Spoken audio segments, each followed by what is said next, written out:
Welcome to Ritual Scale Modeling. This is part 5 of Academy's US Navy Fighter F-14A. Scale is 1 to 48. In this part, I'm going to be placing on the landing gear and dealing with the weapon systems. So let's jump into this and see how well I get on. To begin with, I'm placing in the rotating fans for the air intakes. These just get popped in. The the location for these are a bit suspect. Just try and get them centralised as possible, but they are covered in a housing, so it doesn't really matter. And once they're in place, I'm able to put on the housing.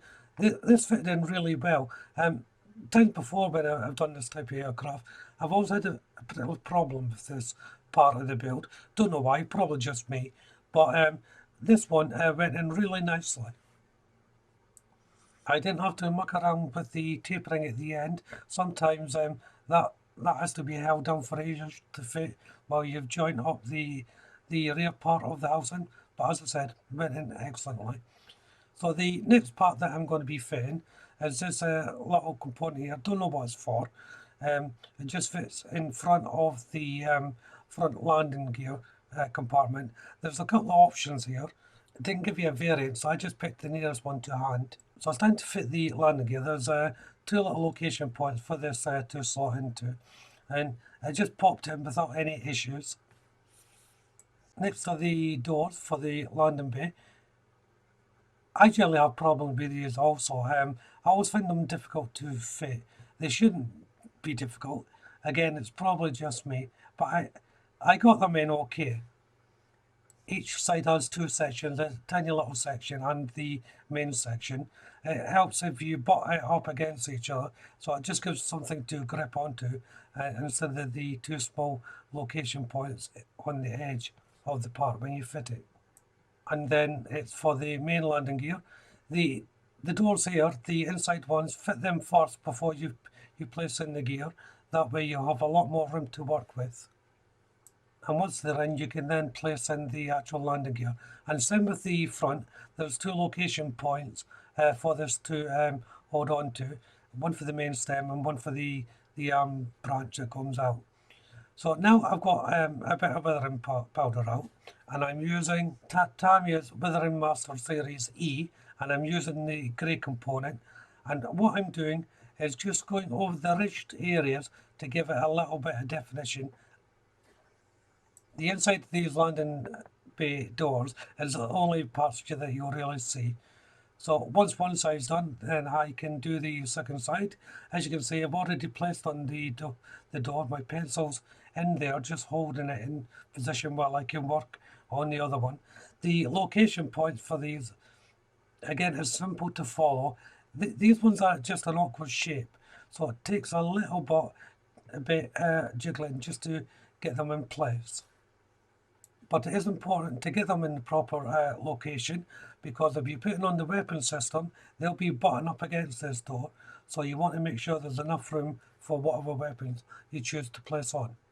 Here I'm using Tamiya's 34 Italian Red, and this is for the air brake that sits on top of the aircraft between the tail stabilizers. And the red is for the inside of this part, so if you're having it closed up, there's no need to paint it anything. Onto the missiles, and this one is the Phoenix weapon system, and I've got 4 of these to make up. They've already been primed in white, and once they're placed on together, I will be painting them white gloss. The next set of missiles I'm making up are what they call the Sparrow, and I'm making 2 of these up. But these ones I just have to add in the X-ray fins for these. As you can see, I'm building them on the sprue just because it's easier, and it saves a bit of time, so I'm not having to wait for it drying before I flip over and do the other side. And the last 2 missile setups that I'm using are the sidewinders, and as I said, there's only 2 of them. And like the Sparrow, it's just the fins I'm having to make up here. Then it's onto the fuel tanks. There's 2 of these to make up.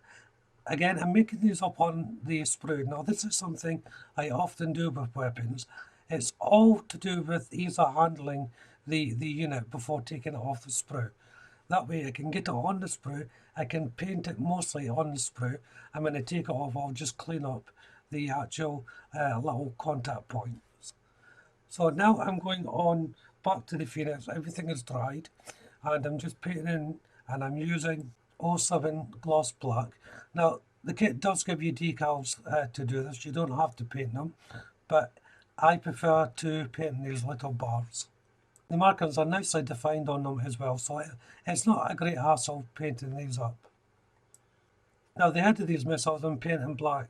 This was an actual mistake, I didn't realise until later on, and so I will be changing that colour. So it's onto the sidewinders, and it's the same as the Phoenix, as well as it'll be the same with the Sparrow as well. Just painting in these black marks along the missile. The sidewinder head will be black, so that is staying the black colour. And as I said, it's onto the Sparrows. As you can see, still attached to the sprue. As I keep on saying, it's just easier to paint them this way, and then cleaning up at the end with the little contact points. Now, there is an argument to be made, of course, that you're repainting twice, but I always say I'm only repainting just the tiniest amounts once they come off the sprue.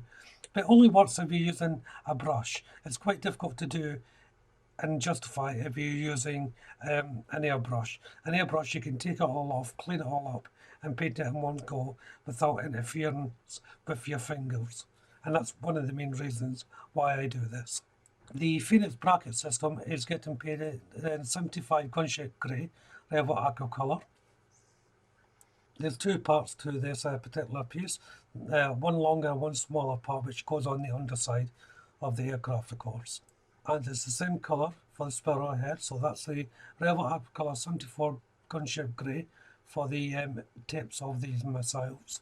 And that's the colour I'm using to change the black on the Phoenix missile as well. The amounts for the Sparrow and Sidewinder get built together. So there's one thin piece that goes onto the edge of the larger piece. These can be really confusing if you haven't built them before. You may want to dry fit it a few times to know exactly what angle that you're looking for and which missile goes where. First of all, I'm fitting the Sparrow, and then the Sidewinder goes on last. The Sidewinder is the missile that will be pointing at the furthest part from the wing, and the Sparrow sits just underneath the wing. So now it's back to a little bit more painting, and I'm using Revit aqua colour 91 steel, and this is for the wire catcher that sits in between the engines. And once that's dry, I can place it in. Now, hands up here, I did actually make a mistake. There should have been a decal that goes on here, or it should have been painted with some black stripes.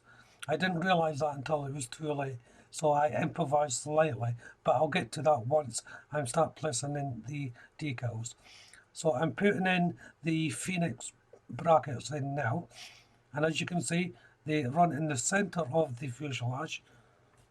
The two parts go in front of the other parts I'm just putting in now, so they run up towards the front landing gear end. And I'm just placing the last one in now. With these, make sure you've got the proper left and right hand side. The location points for these are marked up in such a way it should only go left and right, but just a bit of dry fitting to make sure you do get them in position. Now they're in, I can fit a couple of these little airfoil things that are going in, stabilizers, and these sit on the bottom of the engine. Again, there's a couple of location points for them to fit into. Once they're on, then I can actually start fitting the weapon. So the Phoenix are the first ones to go in. As I said, there's 4 of these, and as you can see, they just fit on the brackets. It's a fairly simple part of the build. And the little modular of the Sparrow and Sidewinder, these fit in directly in front of the landing bay doors. And these are quite difficult to place in. They will need a bit of time and manoeuvring until you're happy with the positioning. and lastly the fuel tanks. And this has been all in part 5. So if you haven't done so already, why don't you check out the channel for my other builds. If you subscribe to the channel, hit that notification bell. That way you'll be kept up to date not only with this video, but all my other videos as well, of course, in the future. Hit that like button, don't be afraid to leave a comment, and of course you can share the video. But for now, thank you all very much for watching. Bye bye.